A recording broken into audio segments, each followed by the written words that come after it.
Welcome everyone to another episode of Podcast of the Fallen. This is Nate, and I'm joined by Matt, as always. Hello, everyone. Sorry, I thought my heater was plugged in. I guess it wasn't. I need a heater for my room because it's cold in here. I have a hoodie and sweats and a blanket on. I mean, I just have socks and shorts because I was upstairs and it was pretty warm up there. But no, this cold lately, it's been cold. Yep, we live in a place where winter gets very cold, and it was like 5 degrees last night. Yeah. No, 5 degrees Fahrenheit, which it would be negative something in Celsius. yeah. It usually the cold hits in January. It never hits in December. Yep. I feel like. Anyways, we're covering chapters 14 and 15 of Memories of Ice today. Two very packed chapters, Yep. so it'll be fun to get into that. I'm excited. It's like it's getting to the part where I feel like these two are consistently like there's a lot that I feel like didn't happen in some aspects, but at the same time, it was like it revealed enough and enough happened that it was good. I don't know if that Yeah, makes any sense, but no, it does if you've read these chapters, I think. yeah, Should we just go into it? yeah, why not? Chapter 14. Gruntle sits in an inn, thinking on the types of people that frequent it. Buke finds him, thanks him for the concoction from Caruli, and says that everyone will have to fight when the time comes. Ikovian is approached by Prince Jalarkin, who expresses his displeasure at the Grey Swords keeping information from him. He realizes that the Talani Mass and the Malazans offer no hope for his people. Ikovian watches Hatan and Kafal perform a reading of a shoulder bone, and Hatan drives the shield anvil away with her flirting. Ikovian begins doubting his vows, and Carnidus offers him an explanation of where they actually came from. The siege begins. Gruntle goes to talk with Buke, and as he leaves, balls of fire begin decimating the city. He goes to retrieve Stani at the gate, where Grey Swords defend against the Skalandi skirmishers. Stani comes out from the guardhouse, and she has been raped by a Seer Doman. Gruntle begins carrying her to his room, promising her safety and as much time as she needs as the blood goes cold within him. Itkovian watches the siege from atop a tower, deploying messengers as necessary. The Panion sends feints to the north and west, and the real assaults are at the east and south gates. The towers outside the city hold for an incredible amount of time, and Itkovian's strategies of dividing the city pay off. The city has held for the first day of the siege. Carnidus comes and takes away Itkovian's wariness to keep him ready for the night assault. He deploys more messengers as the Panions begin another attack. Carnidus rides to the thrall and follows a figure in who turns out to be Caruli. The merchant demands his title as Wrath Cruel and says that one of the masked council will betray them. Stunny tells Gruntle to leave her and go kill Panions. He is the best fighter she's ever seen, and if he begins guarding her, she knows he won't ever leave. The enemy pours into the city on all sides, and Itkovian concludes that the battle is not going well. A messenger brings him news that a civilian has gathered soldiers and civilians and fought back the Panion at the North Gate, and has taken off west in pursuit of more of the enemy. The masked council doubts Caruli's declaration of betrayal. Carnidus and Brucalion leave to join the battle, and Caruli tells the masked council not to wake Kafal if they value their lives. Gruntle only has a dozen left of his original 60 soldiers. They see the thrall glowing with sorcery as they recover briefly from a fight and head off to defend the West Gate. A messenger reports to Itkovian of Gruntle and how he rallied a camp of citizens to fight by showing them the remains of a child. He turned the child's tunic into his standard, and he is sortied out of the gate. Itkovian sends messengers to the mortal sword and to this, quote, stranger. Outside the west gate, Gruntle finishes off a soldier and tells his own soldiers to take armor from bodies. As they return to the city, a gray sword officer offers them sharpeners for their weapons. She calls Gruntle's cutlasses tusks, and he jokes that they're tiger claws. A rider comes up and offers Gruntle compliments of the shield anvil and whatever they need. Gruntle asks for food and drink to be delivered to the tenement building Stunny is staying in. The officer makes mention of sharpening Gruntle's claws, and the rider, Itkovian himself, is taken aback. Treat rides in Gruntle's shadow. Buke returns to Beauchelin and Corbelbroach's estate. The battle earlier had consumed this street, and bodies from both sides litter it. Beauchelin tells Buke and Emancipor Reese that Corbelbroach will resurrect the bodies in the courtyard to guard them, and warns them to stop interfering. The two sorcerers leave in their soul-taken forms to try for a Naster. Buke follows them in his own new soul-taken form, compliments of Caruli. They are driven back by Panion sorcery, and the sorcerers return visibly shaken and frustrated to the compound. Ooh, that's a heavy chapter. I gotta say, no matter like anytime there's a fight scene, like it always takes me a second to read through it. Like I always struggle with any form of combat reading. I don't know why. I'm down to skip Gruntel's conversation with Buke at the beginning of the chapter. I don't think there's. Oh, wait. First, I have to point out not the epigraph or the epilogue for the chapter, but the one that kind of is for the book as a whole. hmm Yeah, you caught who that was talking about, right? Um, I'm trying to remember. Let me see. Talking about who the last destriant was of Fenner. Um, Another waited to claim that title but was cast out. He has been stricken from all records. It is known that he was from Unta, that he had begun his days as a cut purse, and that his casting out from the temple was marked by the singular punishment of Fenner's Reeve. Was that a historian? What's his name? Yeah, Haboric. Heboric. Yeah. Yep. So Haboric was in waiting to be destriant to Fenner, and Didn't happen. got cast out. Yep. Politics interfered. Sounds like it. Which is yeah, that was interesting. And then the actual epigraph for the first off, it's by Ubalast, and then in parentheses, the legless. That's what I wanted to mention. I was like, that is amazing. I feel bad if they really don't have legs, but that is hilarious that that is what they're known by. And it's gallows humor. If you can, dear friends, do not live through a siege. Some good So, advice. yep. So is he saying, are they saying, they're either saying never be in a situation where you're in a city under siege, or if you find yourself there, don't live for the aftermath. Yeah, when I saw that, I was like, hmm. Yeah, Siege does not sound fun to be like just avoid it, I guess. Yeah, don't get into Yeah. a war. Yep. Gruntle tried. He tried. I'll say this. I like not really to talk about his conversation with Buke, like I'm fine skipping it. But this whole chapter, what I was on a roller coaster of feelings towards Gruntle. Yep. Intentionally so, I think.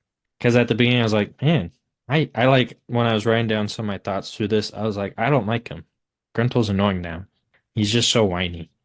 And like some of the comments he made to Buke before Buke left, I was like, man's not straight in the head. Like, what's going on with him? And then like a few pages later, I was like, okay, never mind. I kind of like Gruntle. And then by the end of the chapter, I was like, okay, Gruntle's really cool. I like Gruntle. Yep. Yeah, that's very intentional. I did just think of a detail from his conversation with Buke at the beginning. It's not even his conversation with Buke, I think, because Gruntle's an asshole in his conversation with Buke. Oh, he really Um, was.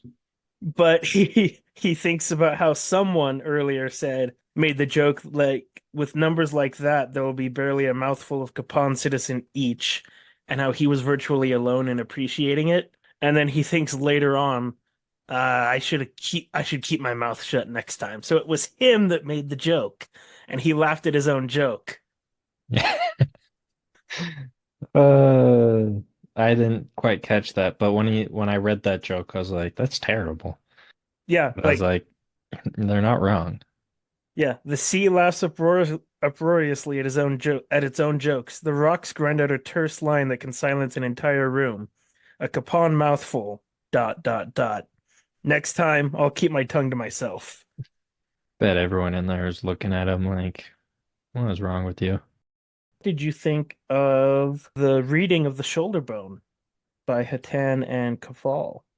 I didn't make much of it, to be honest. I thought it was interesting that like for how much they say they haven't progressed or whatever, they talk about them.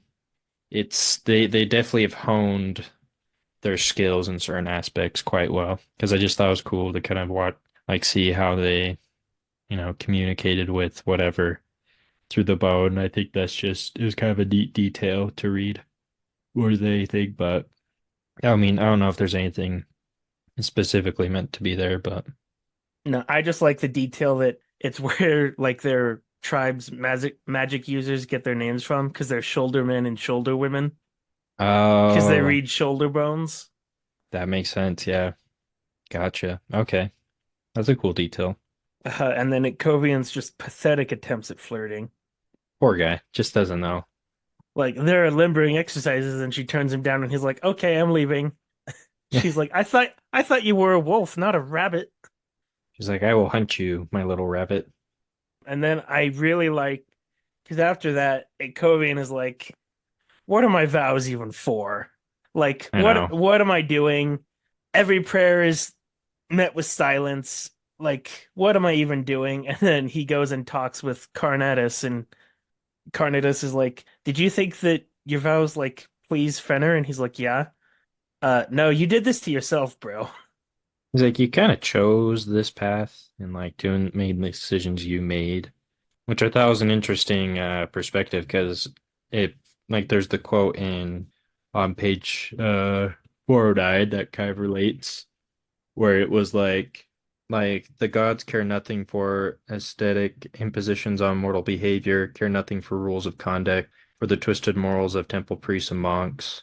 Perhaps indeed they laugh at the chains we wrap around ourselves, our endless insatiable need to find flaws within the demands of life. Like I thought that was an interesting thing because I feel like it was pretty relevant to a lot of these gods in this, where like I have never seen one that I feel like demands a ton from their followers, or it's like they just want their followers like any king would, I feel like, or any queen, like just a standard ruler. Like Shadow Throne and his interactions, he feels more like he's an ascendant, immortal, but like I feel like he's kept more on the plane of like other people are his equals still, like Kalam and them. Like he doesn't feel too much above them. So when I see stuff like this, I feel like it's more like the whole morals and all that. I feel like it would be more like of a god that is out of reach of them and that it isn't because a lot of these gods feel very mortal and very similar to them. So I don't know why they would expect some of those ex or like have those expectations of their followers when I feel like the gods themselves are pretty inherently flawed. Yeah. I do also like what Carnatus says about how Ikovian's chains are his own, he says, and you also possess the key to unlock yourself when you realize that you've confused your vows and your faith and you're blurring the two together. And that makes Ikovian think. And I feel like that happens a lot just in general, even in real life, is that people confuse like the pure, unadulterated essence of something with other strictures or demands that they put on it for themselves. Yeah. So yeah, I just really like it. And then Carnita says or Kovian says your words invite a carnal flood. And Carnita says, and with it a dramatic collapse of your dour disposition, one hopes. Now you speak of miracles, sir. Yeah. Like I just Kovian's just like, imagine. nah, this is who I am, bro. Yep. Yeah, I can imagine though that Kovian like his mind just starts to wander and like think of other things like, oh, I guess I could do that, you know? Because like it's within the bounds of his faith, it seems like it's just he's put Oh yeah. extra restrictions on top of himself for what appear to be no apparent reason, Yep. just that he did it. I mean, if anyone wants a religious or historical example of that, go look at the Pharisees in the Bible. Oh, yeah, no, I was thinking that as well. I was like, huh, yeah, that does sound familiar. But yeah, no, it's interesting like because I feel like that small interaction, like kind of as glazed over as it is, has so much like philosophical and religious intent, at least in the world of this series. Just like I feel like it puts more in perspective of the gods that they're dealing with. It's so I don't know, I thought it was pretty cool. I kind of like that stuff. It's fun to read. Hmm.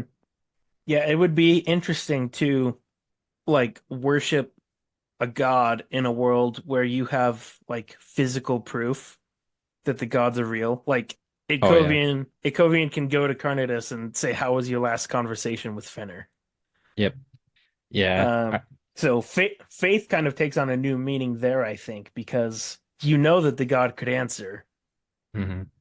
And then with this like view of I think it'd be like the like it's like I don't know how I'm no religious expert in like some of these definitions, but like when you have this pantheon of gods, but they all offer something very specific, but still at the same time like still a path to the afterlife through them. Like they don't all go to Hood, it seems like. Like I don't know, it'd be a very interesting world to live in terms of Hmm. like religion and that kind of belief. There might be some more exploration on that I could see that, yeah. as we get further into the series. Yeah. I mean, we see another manifestation later on in the next chapter. A very Yep. loud one.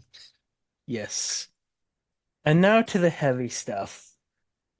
So balls of fire begin destroying the city. Gruntle rushes to where Stani is, and he's too late, because she has been raped. Yep. And I tear up every time I read this scene because Gruntle immediately turns from hard ass bitter dude to Yep. compassionate, loving friend. Immediately sees what's happening. He's like, all right, I'm gonna go set you here, and then I'll be back. I'm gonna go do something. Yeah. I don't know if we'll come to any conclusion on this, but some people, are you familiar with the term fridging in fantasy? So fridging um is generally where, actually let me look and see if there's a quote unquote official definition. So fridging is generally defined as, it's a problem especially in fantasy, where a female character is killed, sexually assaulted, raped, violated in some way as a plot device to Hmm. motivate a male character. And Interesting. some people have accused this scene of doing that. I've seen several examples of it in fantasy. I don't really see this scene as doing that. I can see how it comes across that way, but I think generally in fridging, like that's the female character's only purpose. And I feel Hmm. like Stani has been a built-up character and has more to the story than just she gets raped so that Gruntle goes on his killing spree. Yeah, and I feel like she already put up a fight there, you know? Like she got out of there. Like it wasn't like a damsel in distress situation, I feel like. No, it wasn't, but this is really hard to talk about, especially as two dudes. Um, What? yep. Just want to put that disclaimer. We know that Yeah. We don't have all the answers nor all the experience, but um but it's an interesting term. I've never heard of that concept. quick spoilers just for the Wheel of Time show. Because one thing they added to the first season is that one of the main characters, Perrin, has a wife at the very beginning, which he did not have a wife before the story kicks off in the book series, but they added the wife. And then in the very first episode, some people attack their like farming village, and Perrin swings an axe thinking that it's against one of the enemies, and he kills his wife Oof. like on accident. And it's like, what, he you added the wife just to kill her to motivate Perrin's character arc. Like you didn't need to Oh, do that. dumb. So that's what fridging. That's a stereotypical example of fridging. Or yeah, brief spoilers for another, for Red Rising as well. Skip forward like 15 seconds, but Red Rising does that as well. The main character's wife is killed off in the first 50 pages, and that sets up his whole arc for the rest of the series, it feels like. Does that relate to all Disney movies where a parent is dead? No, no. It generally has to be like a love Yeah. interest or a female character that's close Okay. to the main character, yeah. But yeah, it's brutal what happens to Stani, and Gruntle immediately, Stani's like, "No, I can walk," and Gruntle says, "Yeah, but do you want to?" Yeah. And just carries her home. And I feel like that kind of moment, like Rental already seemed like a decent guy beforehand. I mean, the whole experience of watching his friend die for him and kind of the survivor remorse or whatever, I feel like pushed him in a direction that um was different than where he was at the beginning. And so that experience of Stani's kind of just snapped him out and like got him back to a more intense inversion, like a protect like of himself, where he's like, all right, now it's time for me to do something. Yeah, he immediately goes into Revenge mode, killer Yep. mode, justifiably. Yeah, I mean, if he has the skills, might as well use them instead of just sitting there depressed, drunk in a bar. Yeah, I hate, there's something that feels so wrong about saying that a character's rape is a great way for the story to do something. That feels terrible. Yeah. Um, but Gruntle feeling, I'll put it, Gruntle feeling that way is a great way to get you personally invested in what's going on and make you feel like, fuck yeah, Gruntle, go kill a million of these dudes. Yeah, because like as you said, Stani is already built up and like we already saw a lot of her comedic side and like her personality. And so and like seeing like her like get out of that situation the way she did, um, like I think like adds more of like that personal like motive like reason for the reader as well. Yeah. Like because we already know who she is. Like this wasn't just like some dude's wife at the beginning of the story that we know nothing about. Yeah. This was we had met her for half a book, gotten to know her a little bit. Like we've never had her perspective, but she's been there. She's had her commentary. She's shown more or less who she is. She goes through this traumatic experience, gets herself out of it, and then Gruntle says, "All right, you're gonna sit back and recover from that. Like we're not like you don't need to go through anything else today." He's like, "I'm gonna, stop being dumb and just go out and do my thing." I don't know if you, I don't have much else to say on that, but No. I mean, once again, Erickson handles a traumatic experience for a character with a lot of like love and care. And yep, which I appreciate. Like I feel like the more I read this, the more I know that Erickson will like characters will die, traumatic things will happen, but like he's very smart and careful about how he handles it, I think, for the most part. yeah, it doesn't feel gratuitous. Like you and I have both read A Song of Ice and Fire, where sometimes the violence or the sex can feel gratuitous, or like Martin just Yeah. threw it in there just because. Yeah, like I got halfway through book two, then my what I was listening to it to the library and it expired and I didn't have time to renew it, but I remember getting to a certain point that I was like, that feels excessive. Yeah. And then they upped it even more in the TV show because in order to get viewers, they just had a ton of nudity in the Oh first two yeah. seasons. No, just to get drag everyone into it. Which I'm like, I'm not a huge fan of that because I just feel like it's just like it feels like clickbait or like the terrible thumbnails on YouTube, just to track stuff. Like it kind of takes away from what's already been built. Personally, that's how I kind of view it. Like I feel like after getting through the first book and a half of Game of Thrones, I was like, wow, that was very well written. Yeah, there were some parts that felt excessive, but like it was a well crafted story. But then stuff like that, when they just kind of throw it in to add more shock value, I don't know. It's not my kind of thing. And I appreciate that it doesn't really feel that way in Malazan. Yeah.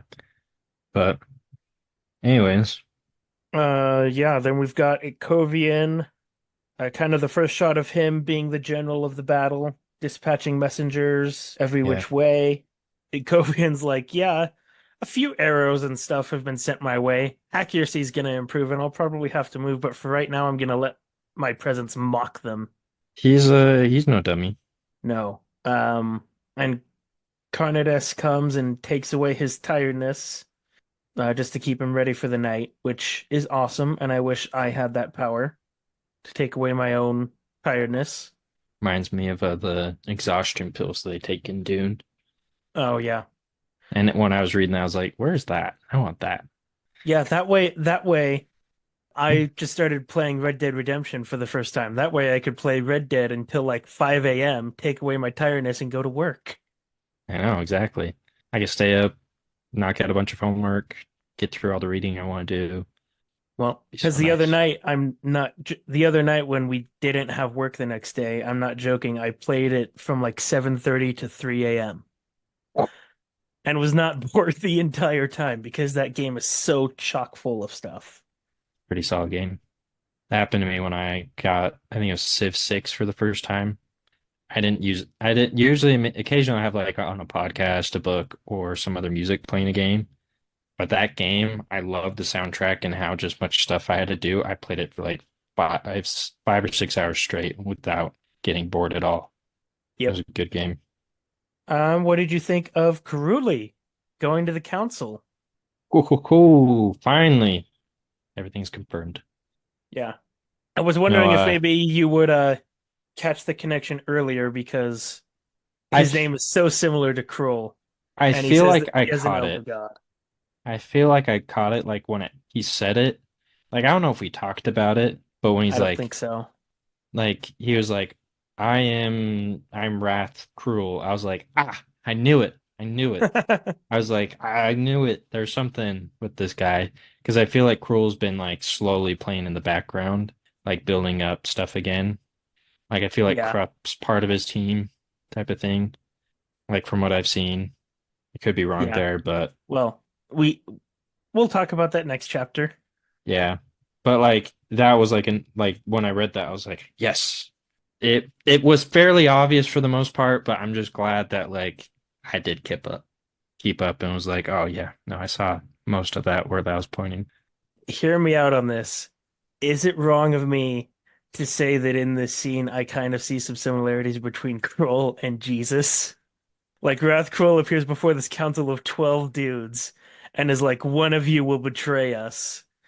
And we've learned earlier that Kroll made like the sacrifice, and when you use magic, you're swimming in his blood. Like Kroll sacrificed for everyone else.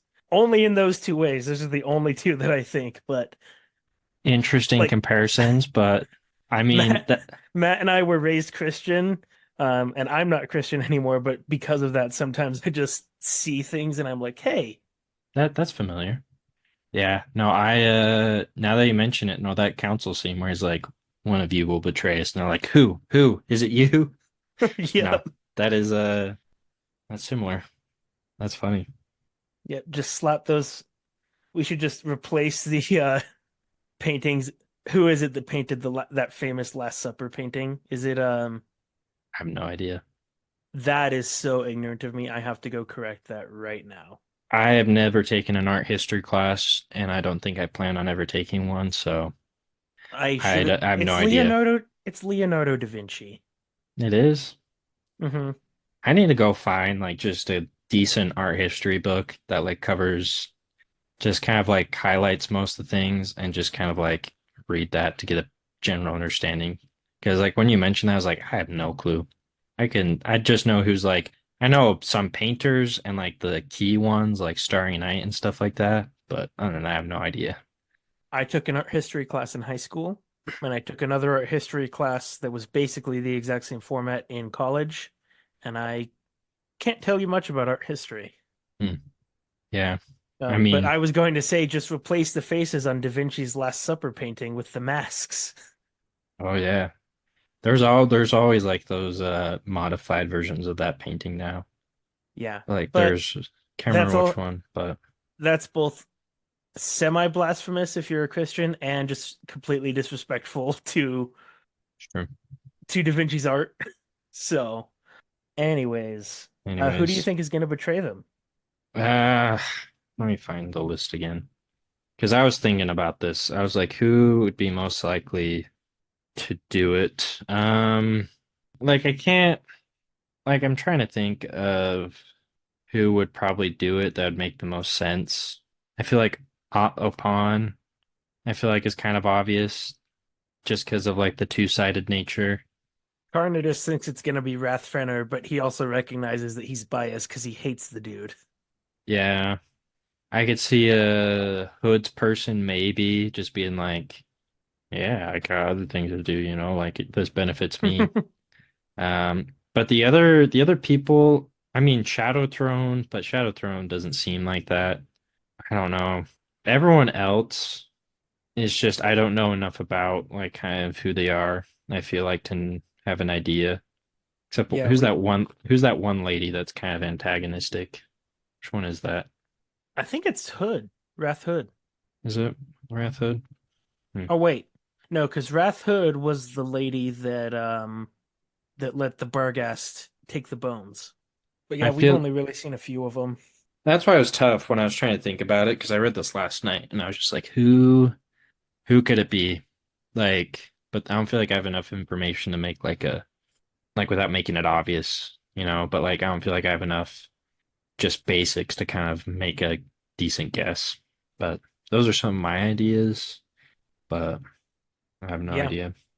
Refo. It's definitely a raffo.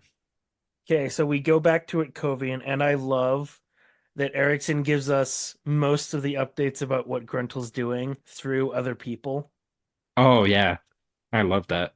like turning him into a legend in to the reader, but also within the story. Well done. It was well done. Because this messenger comes back and is like, so this civilian gathered an entire camp of other civilians. They all fought because he showed them the chewed remains of a child, turned the shirt into his standard, and I was drawn in. And it Covian's like, okay, I understand. Go on. You like understandable. Yeah, and at least for me, the first time I was reading this, I was thinking, Gruntle, I didn't know you had this in you. Oh, same. Like I thought he was just gonna go out and like just kind of go to town, join in some fights, you know, stick it to him. But like the fact that he's literally rallying the civilians through this entire time to the point like the general, like the people in charge of the city are like, what do you need? Like we're kind of following you now. Yeah. It's pretty cool. And yeah, just so this is not the messenger that gets drawn in to Gruntle. This is just the one that hears about it and tells Ikovian about it. And this is when the other like commander dude is with Ikovian Hmm. and the messenger leaves and the Trimaster says, careless losing her helm. Indeed. Clever finding another one. Another thought that I had is I feel like the Grey Swords now are continuing to use formality as a way to like keep structure and keep themselves going during the battle.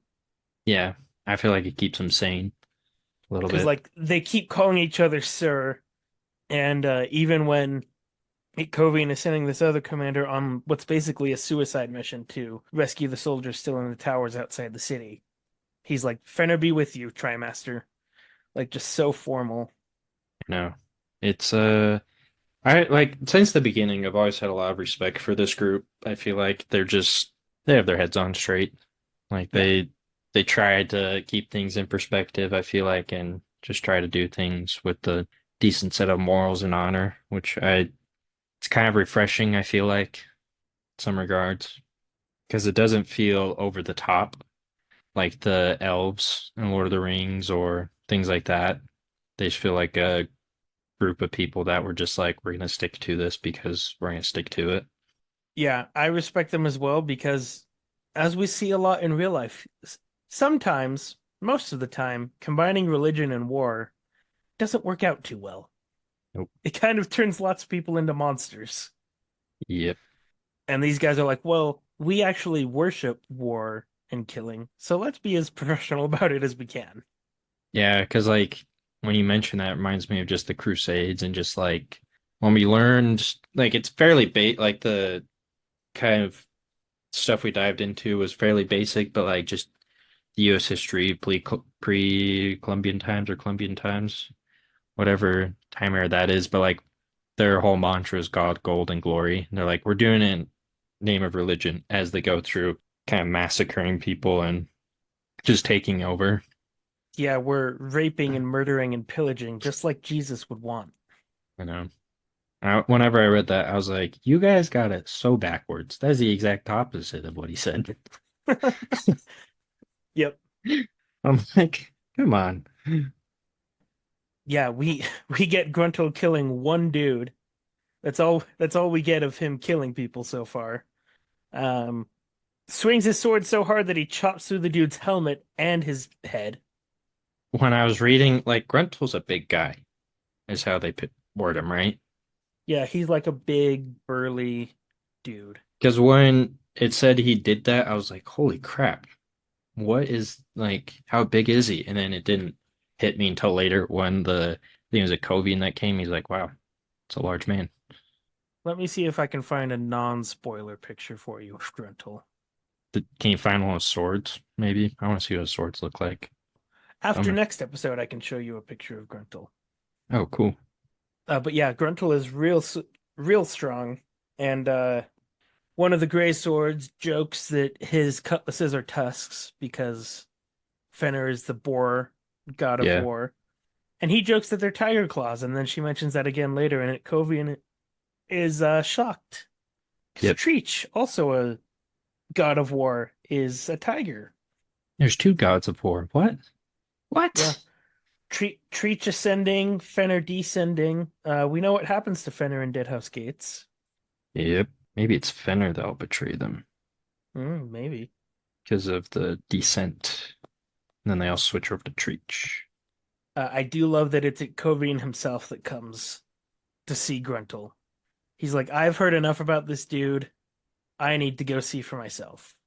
Like I feel like it like I feel a lot more I feel quite a bit of respect for what's his bucket or Covium because like I feel like he just does things like because he wants and needs to do them and he doesn't delegate excessively.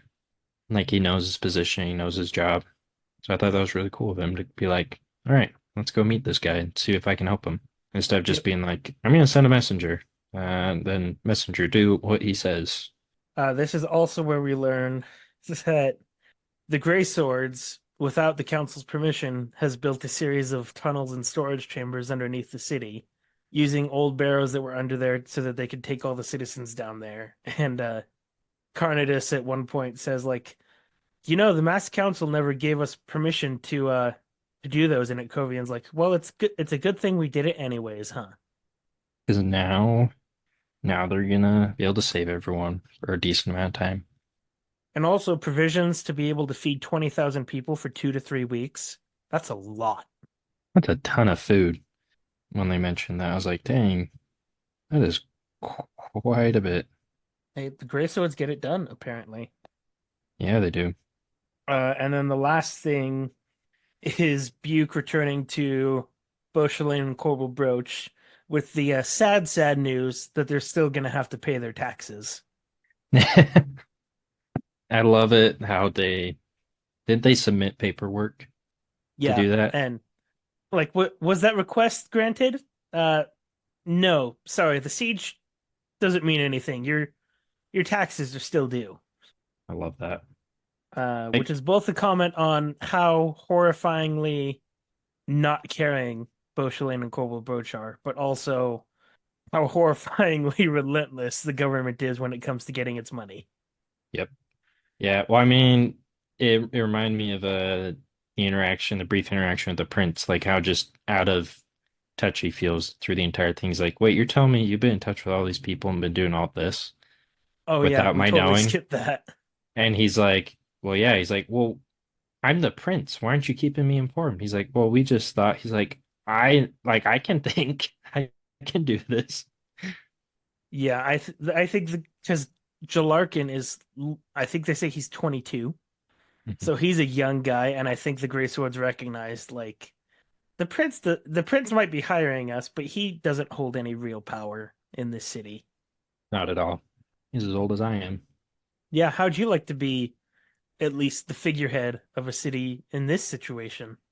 It'd be so easy. So easy. Yeah, just have the council executed and all your problems are solved. Exactly. I'd turn into a one man. Would that be a totalitarian monarchy? Is that how that would be described? Maybe. I don't know. I don't know. I don't remember all my government styles and their definitions. It's one of those. It's in that realm because Well, we're I think if you kill the opposing party, like the one that's meant to keep you in check, I think at that point you're just a dictator, not a monarch anymore. but a monarch like it through a royal line, right? True. That's what I was thinking because like a dictator was like an elected official, but since I would be prince and I Uh, remove my opposition slash like council of people to be just um, one.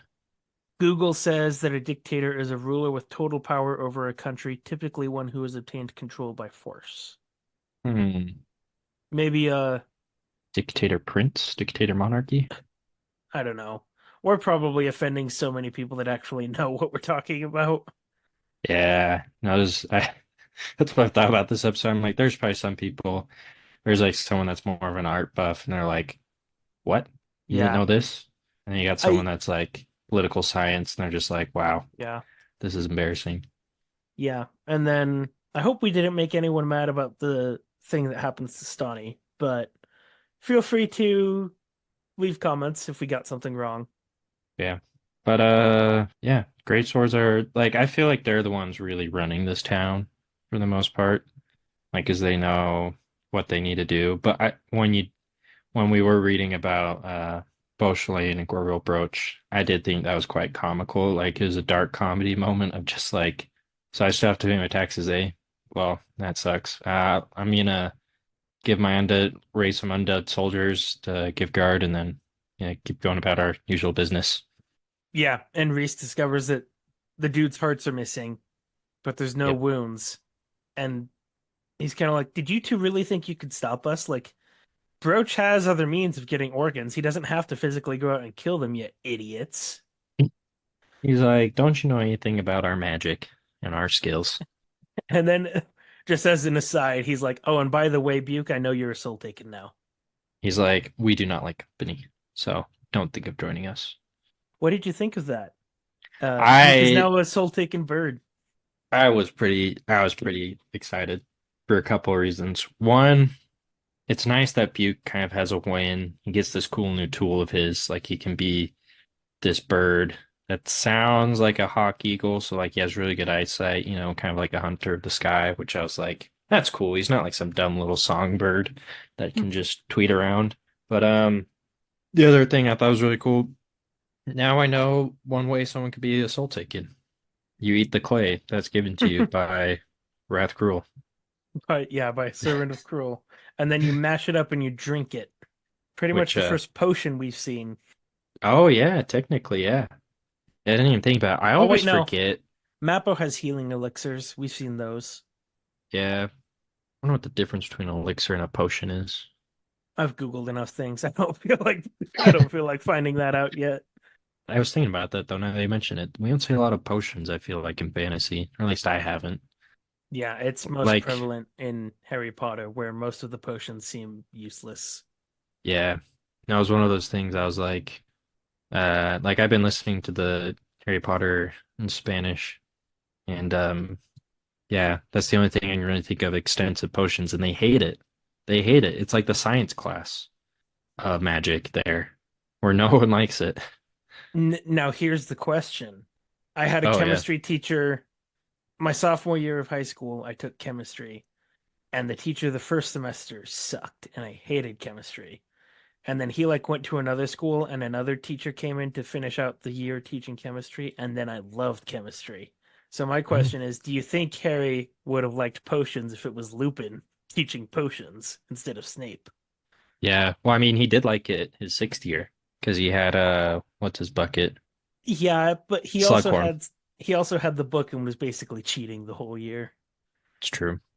Yeah, no, I think he would have appreciated potions more. Yeah, if he had someone else teaching it, because they hated Defense Against the Dark Arts. Now that I think about it, the couple years before, and Yeah, then when once, Snape was there, and they hated it. yeah. So there was only 2 years really that they really liked Defense Against the Dark Arts, 3 and 4, because 4 had the faux Mad Eye Moody, and 3 Yeah. had Lupin. What a tangent. What a tangent. Oh, I did look up potion versus elixir because it was Oh, bugging me okay. in the meantime. So this is what askthedifference.com says. Okay. Potion versus elixir. What's the difference? A potion is generally a liquid substance believed to have a magical or medicinal properties. An elixir is a specific type of potion, often associated with immortality or panacea for all ailments. I don't know what that word is. Oh, healing, maybe? I don't know. Like, let's see. Look up. What does that mean? Goddess of universal remedy. That's what that So means. healing. So it's basically yeah, it's just a universal cure for all ailments. Hmm. Yeah, so elixir is a subset of potions, I guess. Okay. Good to know, everyone, that we're wondering. So all elixirs are potions, but not all potions are elixirs. Essentially, yes. Anyways, back Anyways, to Memories of Ice. Uh, Beauchelin is like, yeah, so these children of the Dead Sea, they're fascinating. So we're going to go try to take the first one to study his biology and see what secrets are hiding underneath. And they leave and they get beat up. yep, they get beat up and Buke laughs. And I love the detail that Corvorbridge, he his cloak is on fire, so he takes it off to stomp it out, and he keeps stomping on it way longer than he needed to. Yeah, I love that interaction because he's just like he like audibly laughs and then he just Hmm. like, what about it? He's like, yeah, we got beat up. We're gonna have to try something else. And that's it for chapter 14. Yes. Well, good day to you, Buke. Yep. Yeah, that was a interesting chapter, to say the least. Yeah, definitely. Should we move on? Yeah, why not? Chapter 15. Whiskey Jack rides to where River Scouts have found massive bones in a field. Corlat, Krupp, and Silver Fox come after him, and Corlat recognizes the bones as Kachane Shamal. Silver Fox says Talon A destroyed them and summons thousands of the undead wolves from the dust. Whiskey Jack wonders what her motives are and even wonders for a second if Calor might be right about her. Corlat returns to report what was found, and Silver Fox asks for some Andy to guard her mother. Whiskey Jack returns to the Vanguard as well, where Calor gives a long expositional monologue on the history of the Kachin Shamal. They are matriarchal like bees and can be bred for specific talents.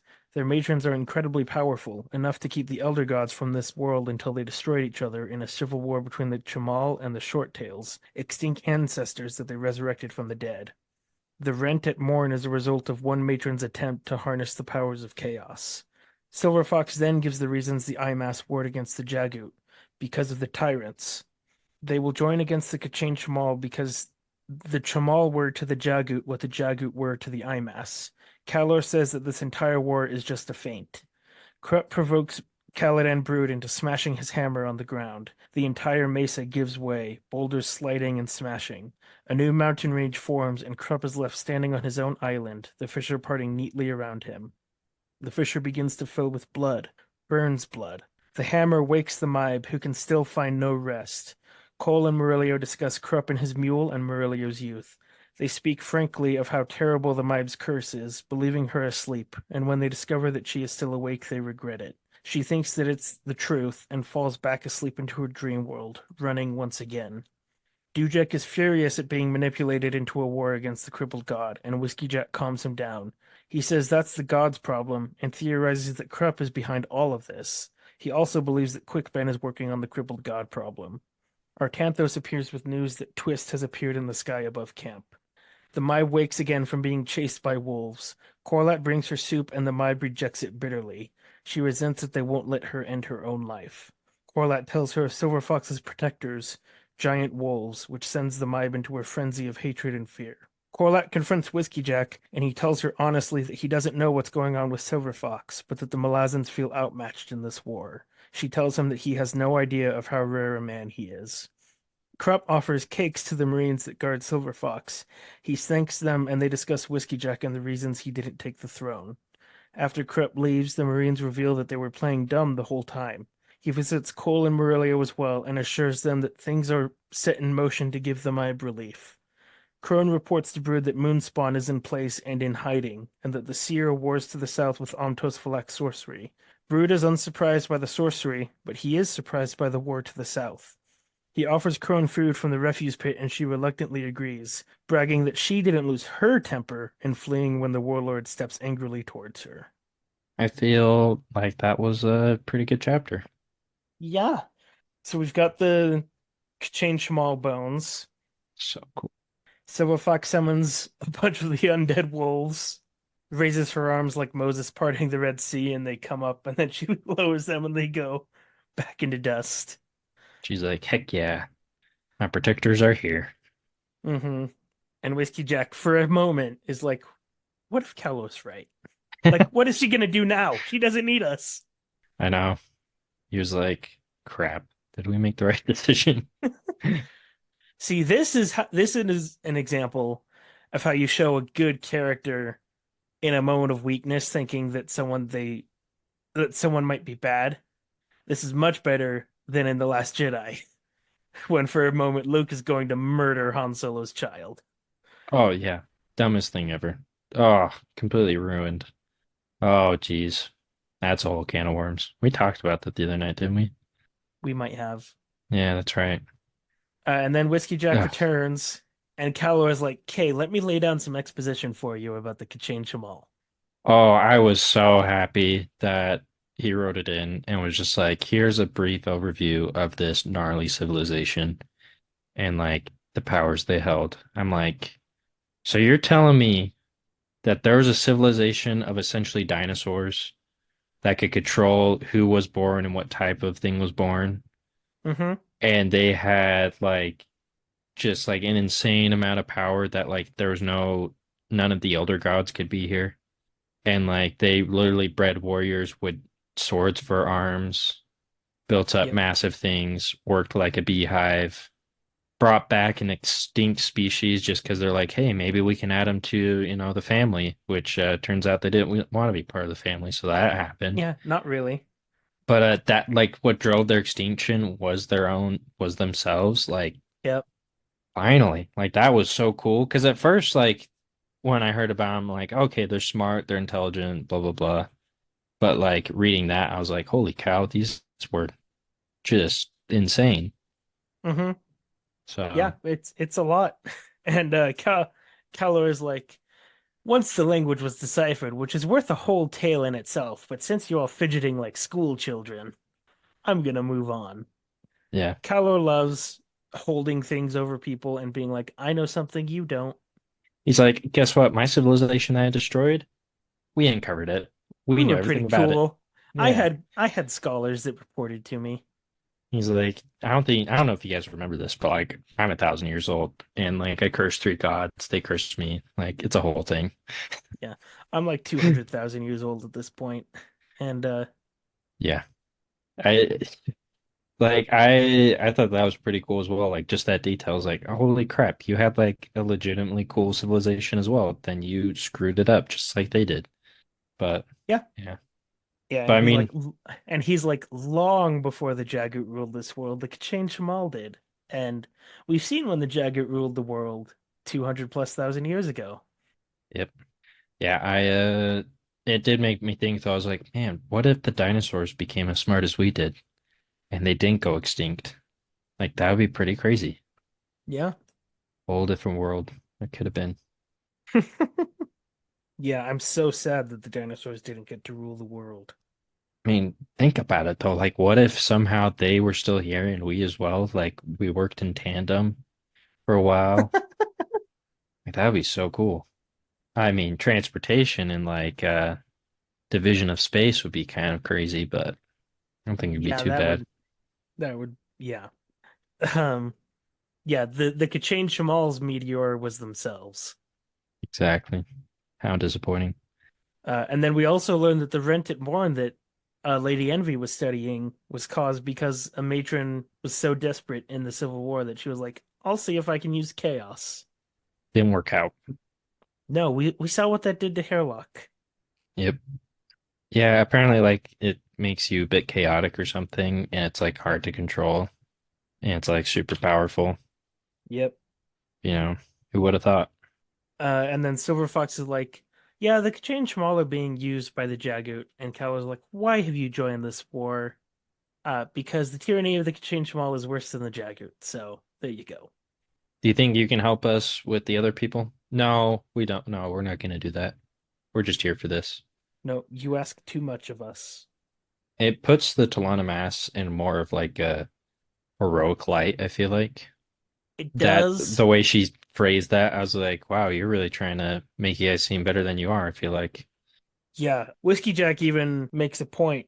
You spin a tale to sting sympathy from our hearts, yet it seems that your effort was misdirected, and so you end up undermining all you sought to achieve. Because Cal was like, yeah, this whole war is a feint, meaning like a feint by the crippled god. And Dujek and Whiskey Jack don't know that, but everyone else seems to know that. Yep. Which we kind of see a little bit later that like Dujek was like, what the heck? Like, why are we not in the know? He's like, are we even doing the right thing at this point?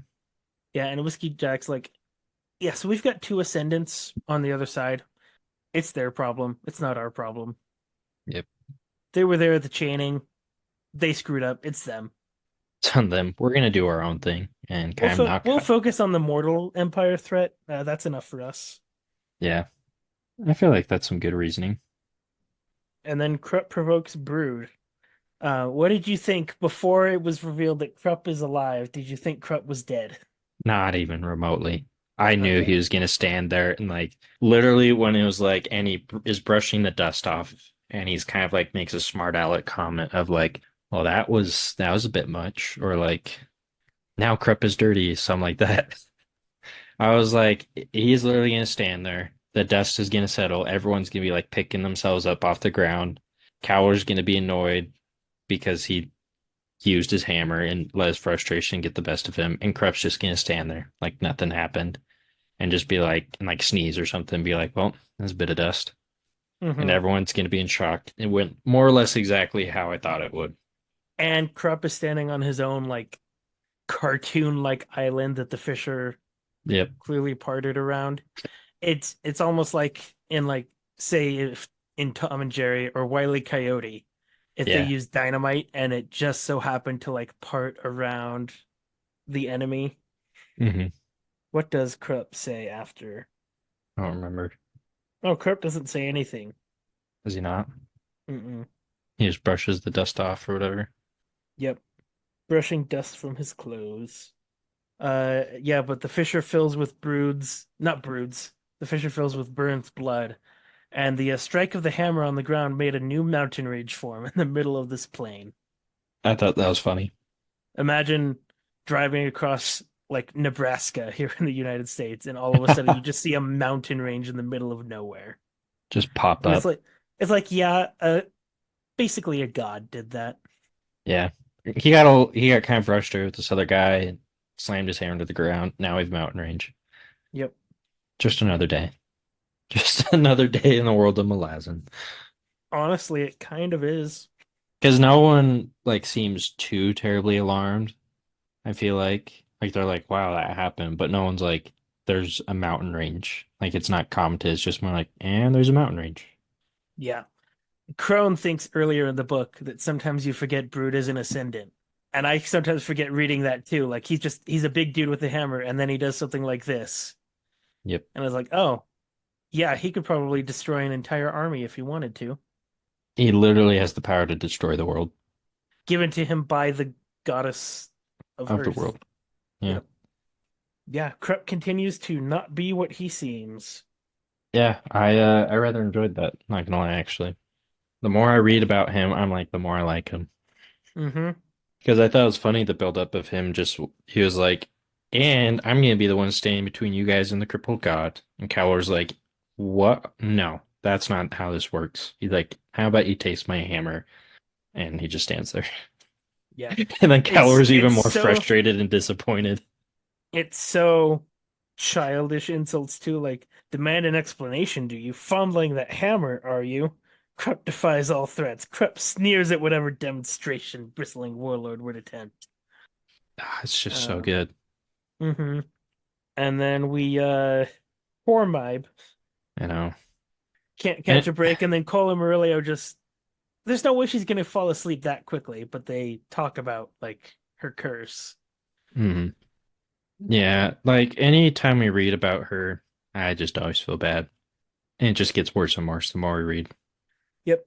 Yeah, she's continuing to deteriorate, and even when they talk about like, man, I would hate to be in her situation, and she's like, yeah, it's the truth. Yeah.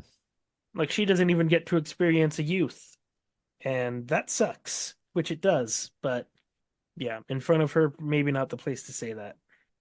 They do mention that Krupp's mule is so watchful, I know. And it keeps getting brought up, and I'm like, who is this mule? Where does he come from? and they talk about Murillo's youth, a different widow every night, Ugh. and Murillo starts like whining, like, and now there's new young nobles, and I'm an old dude, and I can't have sex as much as I used to. And Cole's like, stop. Stop. I don't know. Stop. We've got Dujek and Whiskey Jack's conversation. What did you think about Whiskey Jack's theory about Krupp? That he's behind all of this and that he is a man of singular genius. Thought that was a really good theory. Like it drew like I feel like since it's being written in and things like that pointed out, it makes me skeptical a little bit of like I feel like that could be the case, like that could be the thing. But since it's written in as well as it was, like I feel like it's pointing out things that are little like making it feel a little too obvious. I'm just kind of like I feel like Erickson would do this, but that's maybe me overthinking it. But I feel like it's a really good idea though, honestly, of just like Krupp, he was behind a lot of the things in Drujistan, behind a lot of these other like things like the guild, the trade guild. Yeah. Like he withstood like Brood's attack of a hammer, just things like that. It does make me start to think like, oh, maybe, yeah, maybe there's like a lot more that still hasn't been revealed yet, type of thing. Yeah.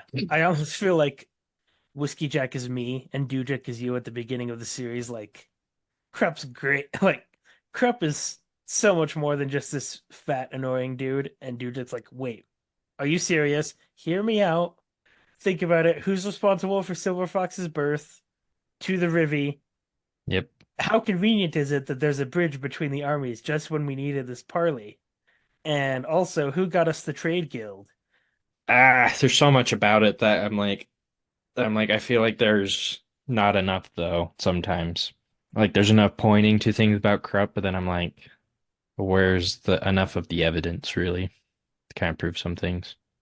Yeah, and then Dujek is like, and no one told us about the crippled god. No one's working on it. And Whiskey Jack's like, I think Quick Ben is. And if Krupp is the smartest person in the world, Quick Ben's a very short step behind him. Yep. Yeah. No, when he said that, I was like, hold on, Dujek. There's a guy in your group who knows some things. He just hasn't said anything yet. And he's closer to it than some of these other people are. Yeah, I don't even know if Quick Ben's alive, but I know him, so he's alive. I don't know if they're making it through anything, but I'm pretty sure they are. We get more of the Mibe Oh, geez, yeah. running from wolves. I'm starting to understand her anger that they won't let her just end it. Hmm. At this point, it would be merciful, kind of, to let her die. Yeah. Because she's like, I'm literally just suffering. Like, why am I still here? Hmm. Like my daughter doesn't need anything more from me. I have no future. I'm in constant pain. When I go to sleep, I'm still running, so I wake up exhausted. Yeah, like nothing I do is restful. It's just, it's kind of just endless. I just feel bad for her because, like, it kind of like she mentions as well, like, she feels like people are keeping her in the dark about a lot of things. So then she's just like, what's the point? Like, no one tells me anything. I'm just kind of being taken care of. Much as I feel bad saying it, every mime section is almost the same now. Like it's a lot of hate and bitterness, and I feel really bad for her, but I don't have too much to say I know. on Like, her it felt, story right now. is this the part where Corlett comes, though? Yeah, Corlett comes to offer her She, like soup, and she hits her. because she finds out her daughter's protectors are giant wolves, which are the ones that. What's been endlessly hunting her. Yep. So Yeah. now she thinks her daughter wants to kill her, which is not going to help. Nope, not at all. It just gets worse and worse. And I'm like, wow, this is depressing. Can we move on? Yeah. Well, and then Corlett goes to Whiskey Jack. They communicate. This is how adults talk to each other in a relationship. Wait, what? What are you talking about? These guys Corlett, like Whiskey Jack was trying to be caring and understanding. yeah, Corlett's like, what do you know about Silver Fox? I know nothing beyond what my Marines have told me. Well, why have you told them to do that? I didn't. They're doing They're it just of their own free will, and they're reporting to me because I'm their commander. And I thought you knew something. Oh, so you thought I was holding something back? Were you planning to confront me about it? Nope, no. nope. It's fine. It's none of my business. And she's like, fine, help me. Like, clean my cut. She's like, And he's like, yeah, I kind of went through the same thing with Dujek today. Like he just laughs. And And she's like, then he proves how awesome he is because she's like, "You have no idea how special you are." And he's like, "Yeah, there's one of me." it's a good thing there's not another one. She's like, not like that, you dummy. That's not what I meant.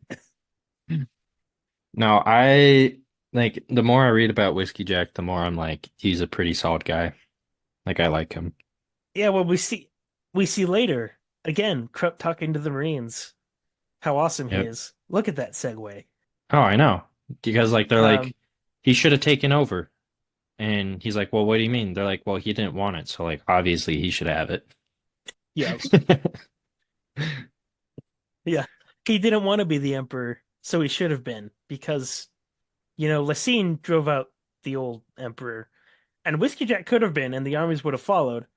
But sometimes when you kill the leader to a country, the bloodshed never stops. So he did the Yep. he did the smart thing and was like, okay, and everyone followed him. And because of that, he was then a sergeant. Yep. Because she No, didn't and want to kill she didn't want to kill him because killing him might have provoked. even more. Yeah. Yeah, I really like that scene with Corlat and Whiskey Jack, and then to get to know more of him with the Marines of just like talking to Krupp. I was like, wow, he's a really good guy. He shows some Hmm. things that like I mean, yeah, this is like a fictional book, but like he shows some things that, some people can learn from. Oh, absolutely. I did also like Corlett says, I think I've just made a dreadful mistake for all my good intentions. And Whiskey Jack just says, that's often the case with good intentions. Yep. Like when he said that, I'm like, man, that like feels like so many family things, like that statement right there, and just Oh, relationships of yeah. like, I was just trying to do something nice, and then it kind of didn't work out. Yeah, no, that was a really good line. One thing that was said to me once by someone is like, when someone is going through a hard thing, like do something small for them. You don't have to do grand gestures or ask them what they need help for. Just like send them DoorDash. Yeah, just Just kind of be small there for them. things. And anyways, Krupp talks to the Marines, and then we find out at the end they played dumb throughout the whole conversation. Oh, that was such a funny conversation. Just it was so good. Was he capable of such a remarkable feat? I don't know. Have you ever seen his feet? No, I haven't seen his feet. I know. I was like, wait, why are they talking about his feet? Like, what's going on? He's like, feet, like FEAT, like accomplishment. Oh, that. Well, Well, and they're like, "Oh yeah, the Mont Irregulars used to throw us those cakes when they ran out of arrows." And they start eating the cakes after Krupp leaves, and they're like, these aren't quite the same without the dirt and leaves on them. yep, he's got wits. And then Krupp goes to Colum earlier and is like, "Don't worry, he says like designs of grand mercy are in motion for the Maib." Which I hope so. And then he has the greatest description of sleep ever. Sleep beckons, the stream of calm transubstantiation that metamorphoses oblivion into reparation and rejuvenation. He's too poetic and flowery sometimes. It's like those, oh, I was trying to think of a good comparison. But it's like the Rube Goldberg machine, but for words. Or it's just more Oh, complicated than it needs to be to get one thing done. I try not to bring the religion that Matt and I were raised in into this podcast too much, but it reminds me of lots of people how they pray. Oh yeah, Like they drag on the sentence so long with so many flowery words, and it's like you don't need to impress anyone. Like I know. that's Krupp with every sentence, but it's also just the way he talks. So Yeah. No, because that's like when you read that, I was like, what? I was like, what is a good comparison that I've been trying to think of for Krupp in his words? Because like he could just say it as it is and maybe a little more eloquently, but he just goes over the top every time. he's like if Elmo combined with Shakespeare. Yep. And then the last scene of the chapter is Crone reporting Moonspawn is in hiding somewhere, Yep. It's in position, which hidden. begs the question, how do you hide a floating mountain? I don't know. They got dragons and big crows. Magic. And so I assume they have their ways. Yep. And then she's like, "Yeah, use me as an example next time. I didn't lose my temper." Oh, that was such a good quip towards him. Oh, that was, yeah, I loved reading that. I laughed out loud, I think, when I saw that. I was like, well done, Crone. I don't Yeah. like you a lot, but that was well done. And that's it. Yep. Yeah. Well, I mean, she did mention Oh yeah. the Lady Envy's fighting. They don't know who it Yep. is, but knows there's something happening. Yeah, other than that, there's nothing else. Yeah, so next episode is probably going to be a bit of a longer one. We're doing 16, 17, and 18, Woohoo. which in our copies of the book that we have is about 120-ish pages, 125, something like that. And then the week after that, we'll do the final two chapters of book 3 of Memories of Ice, and then we'll move on to the finale. The finale. Well, the final book, like the Oh, finale of yeah, the yeah, book yeah. will be I was like, coming wait a after second. that. We got two more episodes. Hold on. You said we No. were reading. No, we'll probably have like 4 or 5 more episodes. Yeah, we won't be getting into be mid to late February, I imagine, book four. Something like that, yeah. Yeah. But yeah, that's all for this week. How's that, Todd?